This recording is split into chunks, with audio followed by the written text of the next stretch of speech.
বাংলাদেশের লোকরা একটা ভিডিও আমি দেখাচ্ছি, দেখো। বাংলাদেশে যে সবাই খারাপ সেটাও না। ভারতের বানর গুলা যদি ছেড়ে দেয় আমরা শেষ। তা আমরা বাপের আগে বাল ফেলা যায়, ভারতের বকার দরকার আছে? তোর কি দরকার? এই সন্ত্রাসের বাচ্চারা, ভারতের বকা দেশ। ভারত কি কখনো বাংলাদেশের বকছে? একবার যদি ভারতে বকে তাহলে অবস্থা কি হইব? একবার যদি ভারতে উল্টি লয় তাহলে এই যে আমাদের দেশের অবস্থাটা কি হবে? সেভেন সিস্টার লিয়ে দৌড়াদৌড়ি করি আর যাই করি, ওরা যদি ভারতের এরা যদি বানর গুলা যদি ছেড়ে দেয়, ভারত কি কখনো বলছে আমাদের বিরুদ্ধে কোনো কথা? ভারতের বানর গুলা যদি ছেড়ে দেয় আমরা শেষ। তা আমরা বাপের আগে বাল ফালা যায়, ভারতের বকার দরকার আছে? তোর কি দরকার? এই সন্ত্রাসের বাচ্চারা, ভারতের বকা দেশ। ভারত কি কখনো বাংলাদেশের বকছে? একবার যদি ভারতে বকে তাহলে অবস্থা কি হইব?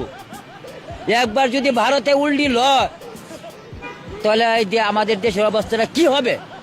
সেভেন সিস্টার লিয়ে দৌড়াদৌড়ি করি আর যাই করি, ওরা যদি ভারতের এরা যদি বানর গুলা যদি ছাড়িয়ে দেয়, ভারত কি কখনো বলছে আমাদের বিরুদ্ধে কোনো কথা? কিছু কিছু লোক আছে যেটা সবাই জানে।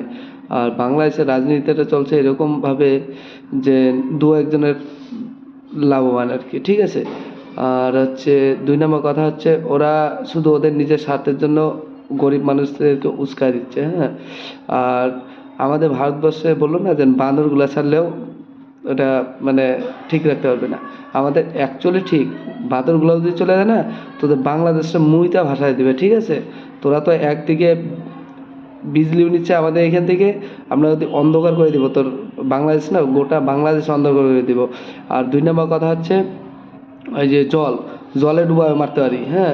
আর 3 নম্বর হচ্ছে যে বারুদ বা কোনো কিছু যুদ্ধের ক্ষেত্রে না, তোরা সারা বাংলাদেশ না গন্ধ ছুটে দেবে বারুদে, বুঝছো। একটা শুধু ছাড়লেই হয়ে যাবে, আর তোর বাংলাদেশ ফরফরানি করিস না কোনো কিছু। এটা না, এটা হচ্ছে কি জানা, মানে কিছু কিছু লোকের জন্য আর কি গোটা বাংলাদেশে ভগ্নিভোগী।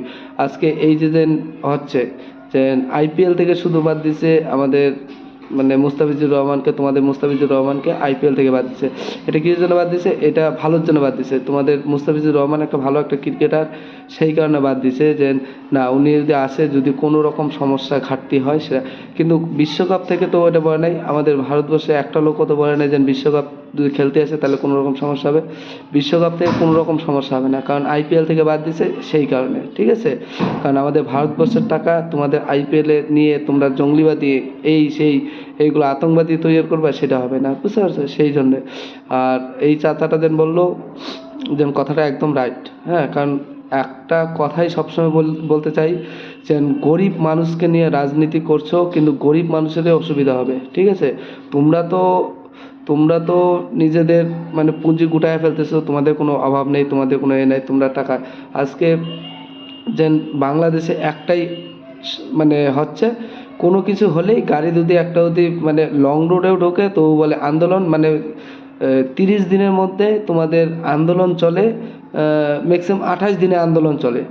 এই আন্দোলন ওই আন্দোলন, এই আন্দোলন এগুলো কি, এগুলো বোকামি ছাড়া কোনো কিছু নেই, ঠিক আছে। আর আমাদের ভারতবর্ষের মধ্যে এখনও দেখো আজকে এত এত কিছু হয়ে যাচ্ছে, ভারতবর্ষে একটা লোক কোনো কিছু আন্দোলন এই সেই করে নাকি? কোনো কিছু করে না, ওরা ভদ্র। আর যত মূর্খর মানে পালায় পড়ে কতগুলো মানে কতজনের সমস্যা হচ্ছে। আজকে আমাদের যে ভারতে এসে ও বাংলাদেশের লোক কত লোক কাজ করছে 1 নম্বর কথা। 2 নম্বর কথা, ডাক্তার দেখানোর জন্য এখানে নিয়ে আসতেছে। কোনো রকম বাংলাদেশে কোনো রকম ঘাটতি হলেও কেন আমাদের এখানে আসে।